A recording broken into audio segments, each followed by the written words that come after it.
नमस्कार, मैं doctor Madhu Jain, associate professor in economics, SPC government college Ajmer.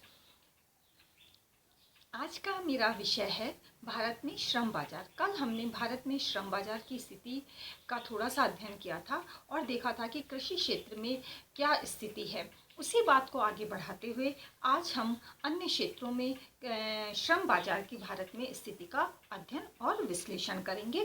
कल हमने कृषि क्षेत्र में किया था। दूसरा बिंदु है गैर कृषि क्षेत्र या नॉन एग्रीकल्चर सेक्टर।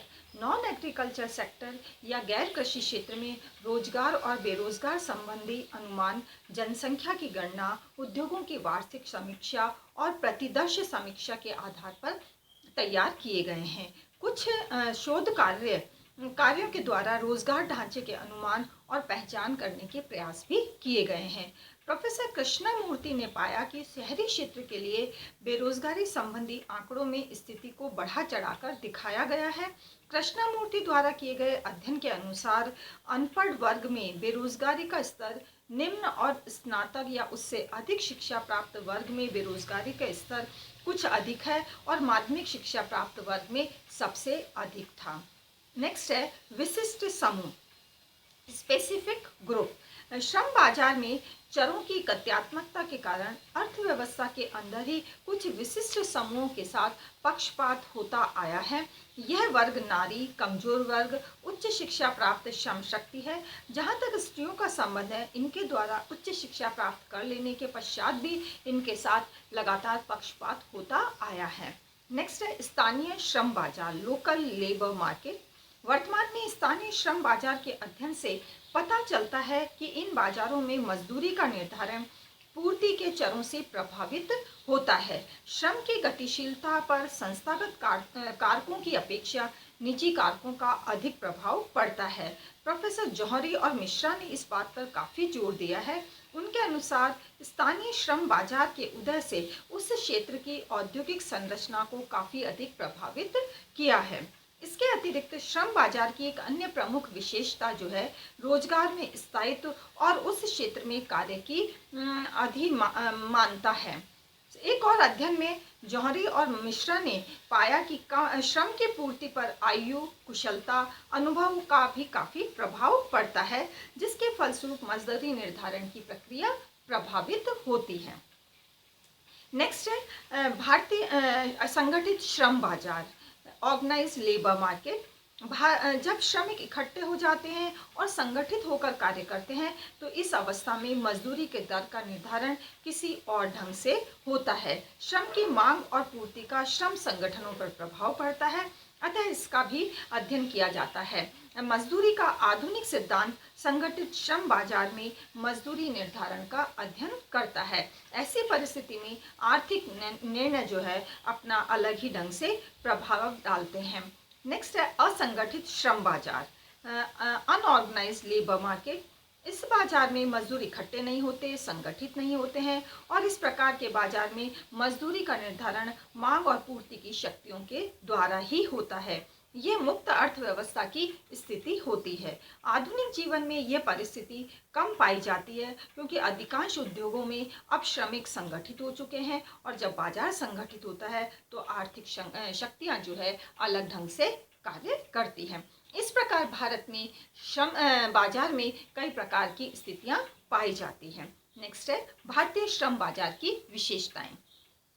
भारतीय श्रम बाजार की विशेषताएं विकसित देशों के श्रम बाजार की विशेषताओं से अलग है। अर्थात भारतीय श्रम बाजार की विशेषताएं जो है उनका विवेचन हम इस प्रकार से कर सकते हैं। नंबर 1, श्रम की गतिशीलता का अभाव, lake of mobility of labour.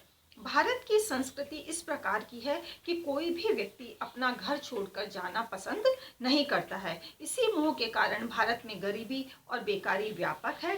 कई कारण, अन्य कारण जैसे भाषा, रीति रिवाज, खान पान और यातायात के साधनों के अभाव के कारण भी श्रमिकों में गतिशीलता का अभाव पाया जाता है।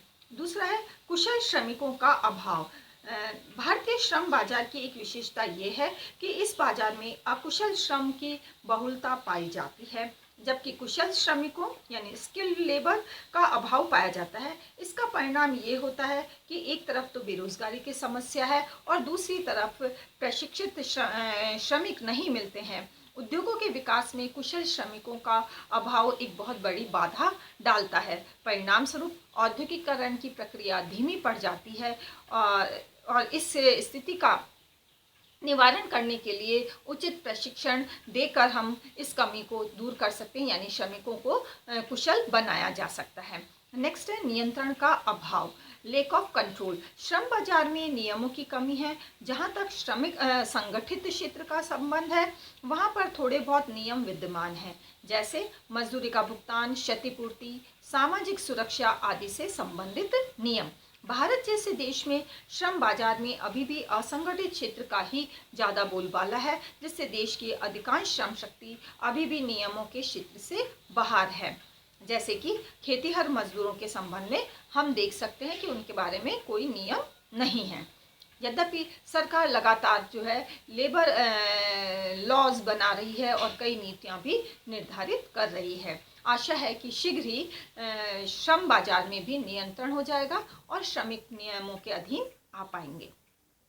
नेक्स्ट है विशाल Shram Shakti, large number of labours. श्रम की पूर्ति की दृष्टि से भारतीय श्रम बाजार चीन के बाद सबसे विशाल है। 125 करोड़ के इस विशाल देश में अपार जनशक्ति है। जनसंख्या की विशालता के अतिरिक्त निर्धनता के कारण भी जनसंख्या में वृद्धि होती है और श्रमिकों की संख्या भी अधिक रहती है।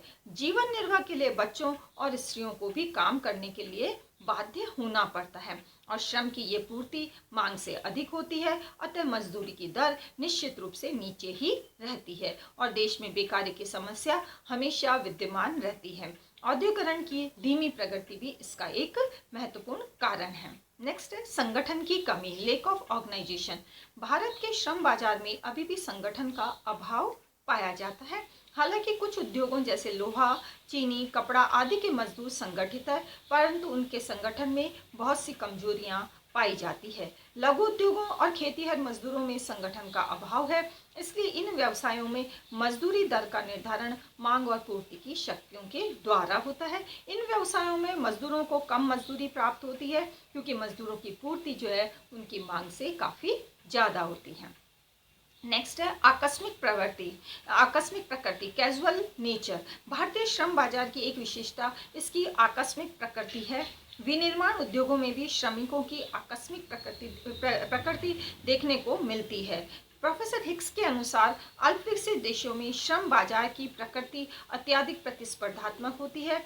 इसमें बेरोजगार श्रमिकों को अतिरिक्त दीर्घकाल तक मौजूद रहना पड़ता है। आकस्मिक श्रम प्रणाली में कोई भी श्रमिक दीर्घकाल तक एक व्यवसाय में संलग्न नहीं रह सकता है। इस आकस्मिक श्रमिकों की आपस में भी कड़ी प्रतिस्पर्धा पाई जाती है। नेक्स्ट है अल्प रोजगार की समस्या, प्रॉब्लम ऑफ अंडर एम्प्लॉयमेंट। भारतीय अर्थव्यवस्था में कृषि तथा अन्य क्षेत्रों में अल्प रोजगार की समस्या देखने को मिलती है। अर्थव्यवस्था के संगठित क्षेत्र में श्रम आपूर्ति का मुख्य स्रोत कृषि क्षेत्र ही रहता है और भारत में भी ऐसा ही है। यद्यपि देश में शहरी श्रम शक्ति का विकास हो चुका है, तथापि आधुनिक क्षेत्र निकट भविष्य में भी कृषि क्षेत्र में श्रम प्राप्त करता रहेगा। कारण ये नहीं है कि अकेली शहरी श्रम शक्ति आधुनिक क्षेत्र की आवश्यकता पूर्ति के लिए पर्याप्त होगी, अपितु ये भी है कि कृषि क्षेत्र में फालतू श्रम शक्ति का हस्तांतरण स्वयं कृषि के विकास हेतु सहायक होगा। अतः भारतीय अर्थव्यवस्था के संदर्भ में गैर कृषि श्रम की समस्याओं को पूर्णतः अलग करके नहीं देखा जा सकता है। नेक्स्ट है अस्थायी Shram Shakti, temporary labour force. विकसित देशों की तरह भारत में औद्योगिक केंद्रों में अस्थायी श्रम शक्ति का निर्माण नहीं हो पाया है। श्रमिक व्यावसायिक और मनोवैज्ञानिक दृष्टि से औद्योगिक कार्यों के लिए तैयार नहीं होते हैं, अर्थात वे औद्योगिक केंद्रों की ओर आकर्षित नहीं होते परंतु धकेले जाते हैं। भारत में स्वतंत्रता प्राप्ति के बाद से ही औद्योगिक श्रम शक्ति का एक पृथक वर्ग के रूप में विकास प्रारंभ हो गया था, जिसका श्रेय देश के बढ़ते हुए औद्योगिकरण को जाता है। इस प्रकार से भारतीय श्रम बाजार का अध्ययन करने से ये स्पष्ट होता है कि श्रम शक्ति के व्यावसायिक एवं औद्योगिक वितरण में कई सारी भिन्नताएं पाई जाती हैं, जिनसे ये पता चलता है कि किसी देश में रोजगार पद्धति वहाँ के श्रम बाजार की रचना करती है।